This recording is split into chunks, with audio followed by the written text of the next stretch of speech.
Oh my God, are you seriously wearing that? She looks absolutely ridiculous. Olivia's designer bag hit the cafeteria floor. Books scattered everywhere. Papers flew across the tile. Her laptop skidded under a table. 17-year-old Tyler stood over the mess, laughing. His friends joined in. The entire cafeteria watched, some filming on phones, others looking away, pretending not to see. Olivia knelt down, gathering her things with shaking hands. Her scholarship depended on perfect grades.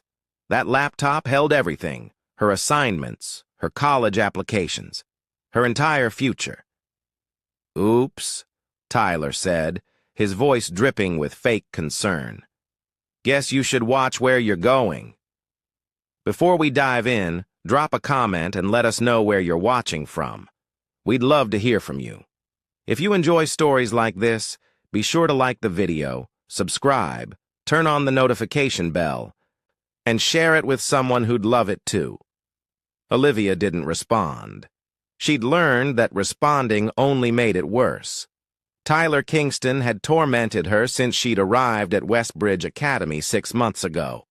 The school cost $60,000 a year. Tyler's father paid it without blinking. Olivia was here on a full academic scholarship. A charity case, Tyler called her. Poor girl playing dress-up in a rich kid's school. She finished collecting her things. Stood up. Tyler blocked her path. "Where'd you get those shoes?" he asked loudly. "Goodwill? Salvation Army?" His friends snickered. Olivia's cheeks burned. Her shoes were from a discount store, 2 years old. The soles were wearing thin. "Move," she said quietly. "Make me." The vice principal walked by, saw nothing, or chose to see nothing. The Kingston family had donated $3 million to build the new gymnasium. Their name was literally carved into the wall. Tyler could do almost anything, and he knew it. Olivia pushed past him. He grabbed her backpack, yanked it hard. She stumbled backward. "We're not done talking," Tyler said. "Yes, we are." The voice came from behind them, deep, authoritative, not a student. Tyler turned. A man in a janitor's uniform stood there. Older, maybe 50, gray hair, weathered face, calm eyes that had seen everything. "This doesn't concern you," Tyler said dismissively. "Actually, it does. I'm asking you to leave her alone." Tyler laughed. "Or what? You'll mop me to death?" The man didn't react, just stood there, waiting. "Come on," one of Tyler's friends said, tugging his sleeve. "Let's go." Tyler shot Olivia one last contemptuous look. "This isn't over, scholarship girl." He walked away. The cafeteria slowly returned to normal. Conversations resumed. Phones went back to scrolling. The moment forgotten by everyone except Olivia. The janitor approached her. "You okay?" Olivia nodded, not trusting her voice. "I'm Marcus," he said gently. "I work nights mostly, but I'm covering a day shift. You need help with anything?" "I'm fine. Thank you for stepping in." "That boy gives you trouble often?" Olivia hesitated. "Sometimes." Marcus's jaw tightened slightly. "You report it?" "What's the point? His family practically owns this school." "Nobody owns dignity. You remember that." He walked away, pushing his cleaning cart. Olivia watched him go, wondering why a janitor cared more than the teachers. That afternoon, Tyler cornered her in the library. "You got me in trouble," he hissed. "I didn't do anything. That janitor reported me to the dean, said I was harassing you. I didn't ask him to do that. I don't care. You're going to pay for it." He grabbed her chemistry textbook, held it over the second-floor railing. "Expensive book?" Tyler said. "Wonder what happens if it falls." "Don't." "Beg." Olivia's hands clenched into fists. I'm not begging you for anything. Tyler's eyes narrowed. He dropped the book. It fell 2 stories, landing with a crack that echoed through the library. Pages exploded everywhere, the spine shattered. Oops, Tyler said. Guess you'll have to pay for that. What's a replacement cost? 300? 4? Olivia's eyes filled with tears. She didn't have $300. She barely had 30. Tyler smiled. Enjoy your poverty. He left. Olivia ran down the stairs, gathered the destroyed book. The librarian approached, her face sympathetic but firm. I'm sorry, dear. That's school property. You'll need to pay for the replacement. It wasn't my fault. Tyler dropped it. Do you have witnesses? Olivia looked around. The library had been empty except for them. No. Then I'm afraid the responsibility falls to you. I'll send the bill to your student account. Olivia nodded numbly. She left the library, found an empty classroom, finally let herself cry. She couldn't afford this. Her mother worked 2 jobs just to cover their rent. Her father was gone, had been for 10 years. She was at this school to build a better life, to escape the cycle of poverty. But Tyler was determined to drag her back down. A soft knock interrupted her thoughts. Marcus stood in the doorway. Heard what happened, he said. Word travels fast. In a school this small, everything travels fast. He stepped inside. How much is the book? $320. Marcus pulled out his wallet. Don't, Olivia said quickly. I can't take your money. You're not taking it. I'm giving it. Why? You don't even know me. Marcus sat down across from her. When I was your age, I was exactly where you are. Poor kid in a rich school. Got there on a football scholarship. Thought it would change my life. Did it? Eventually. But not before it nearly broke me. Kids like Tyler made everyday hell. Mocked my clothes, my accent, where I came from. I almost quit a dozen times.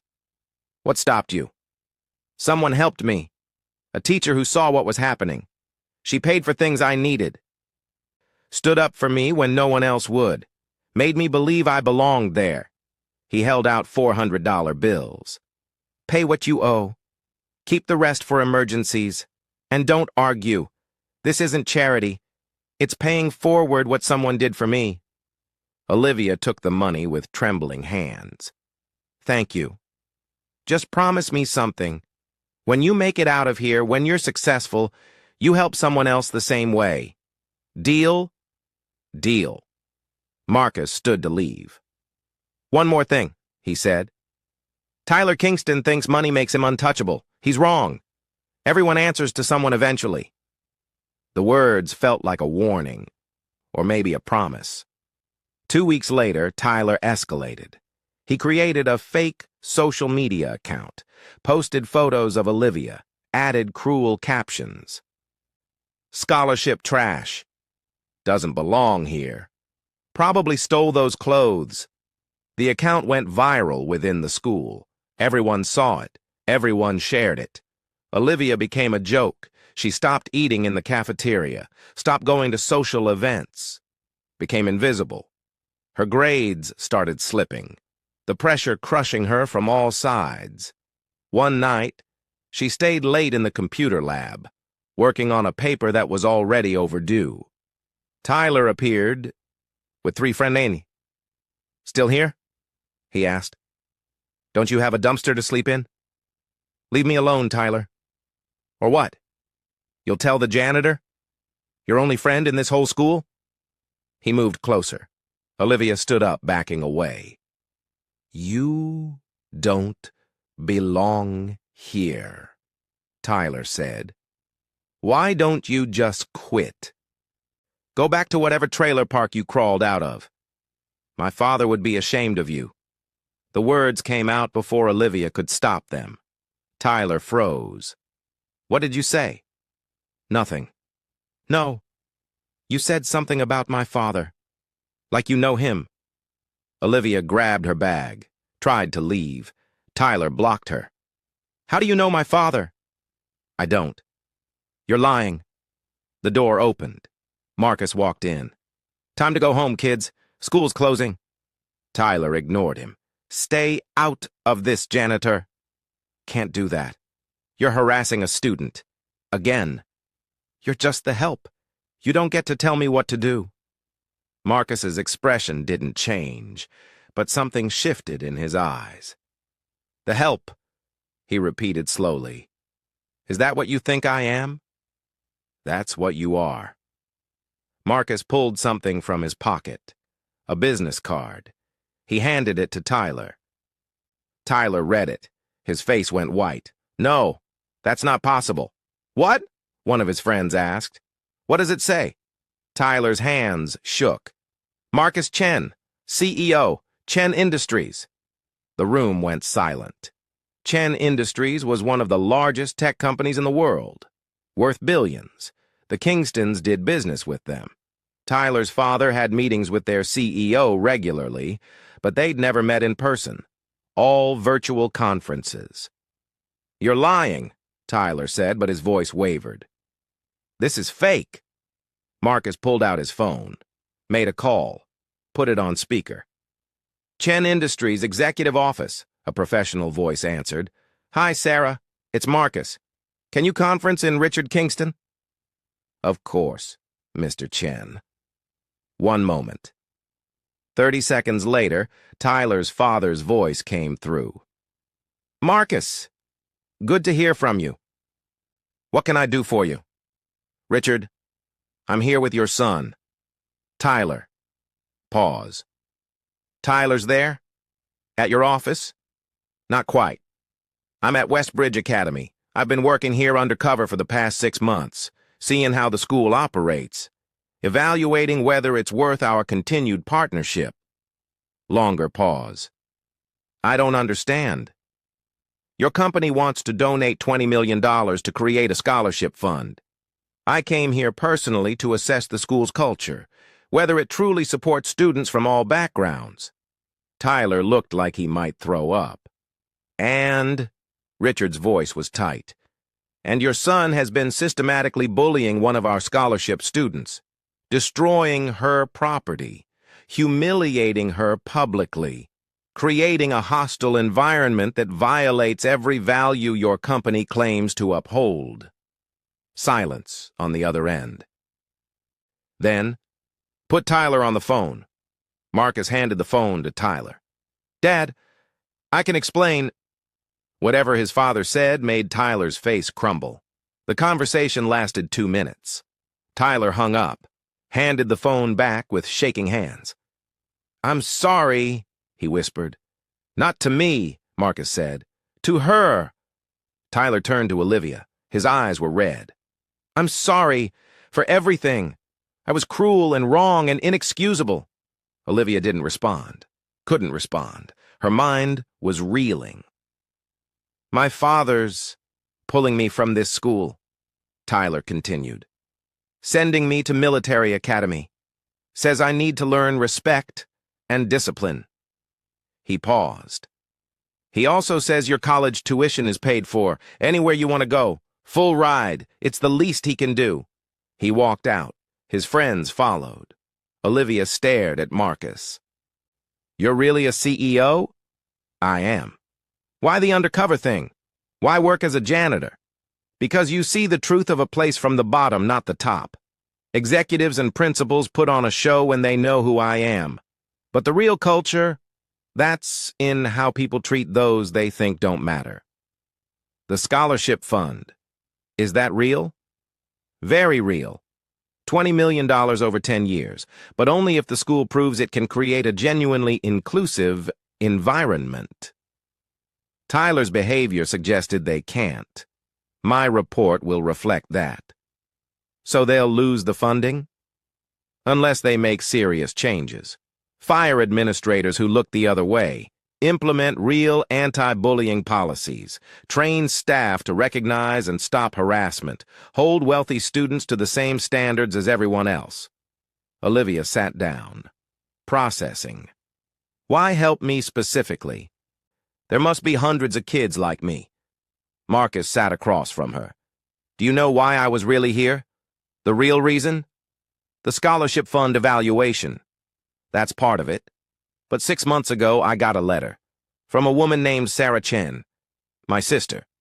She told me about a girl at Westbridge. Brilliant student. Full scholarship. Being tormented by a wealthy bully. She asked me to watch over this girl. Protect her if I could. Olivia's breath caught. Your sister? She works in the administration office here. She's seen everything. Tried to help through official channels, but the school prioritizes donors over students. So she called me. I don't understand. Why would your sister care about me? Marcus pulled out his phone, showed her a photo. A woman in her 40s, smiling, familiar somehow. She was a teacher here 10 years ago. She taught art.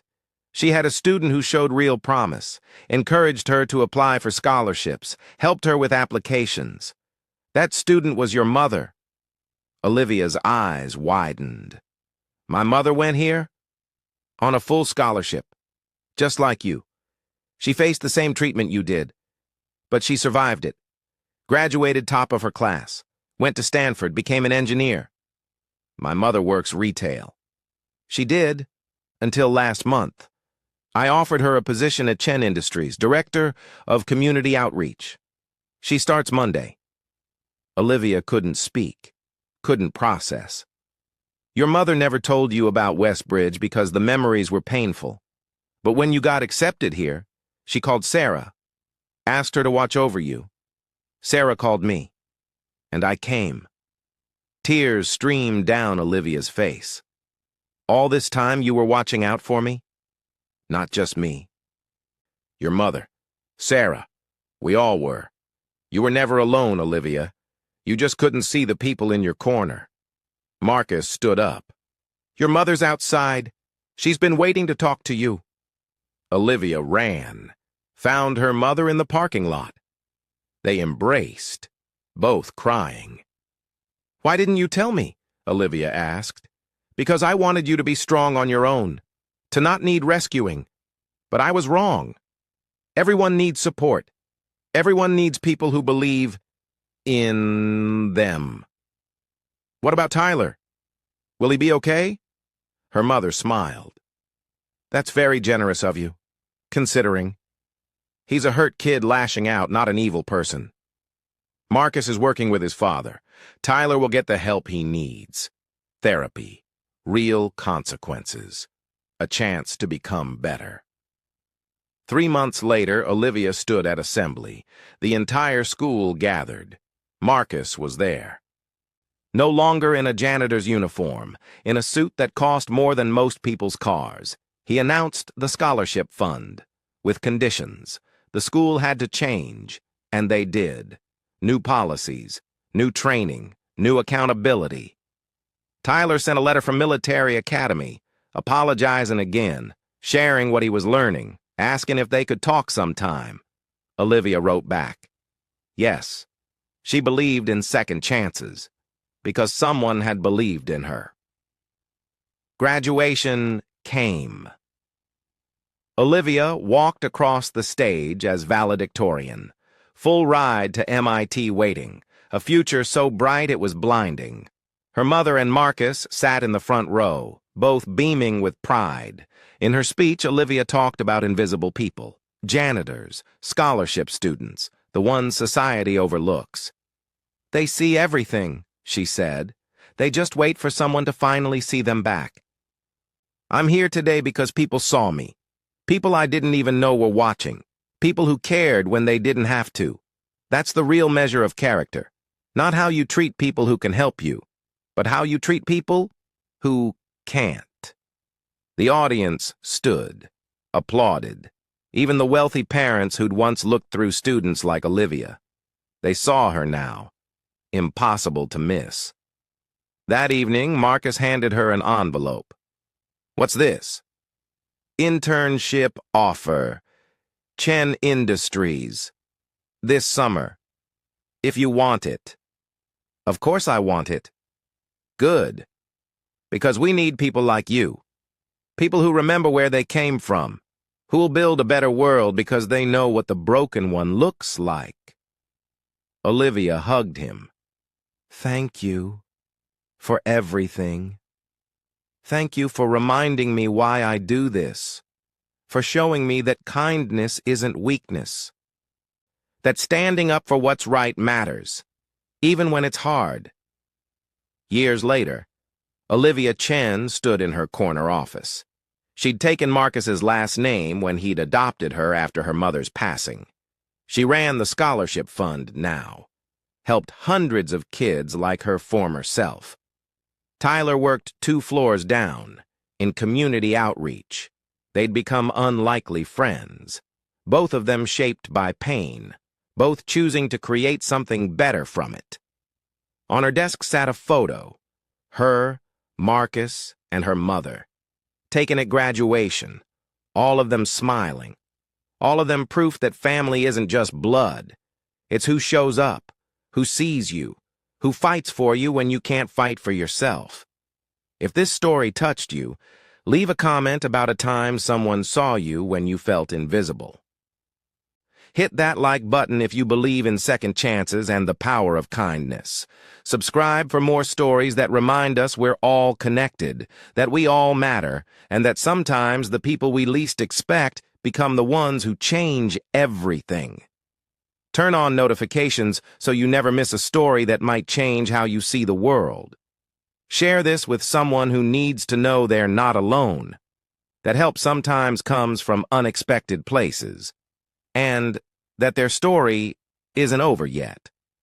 Because you never know who's watching, who's believing in you, who's waiting for the right moment to remind you that you matter more than you know.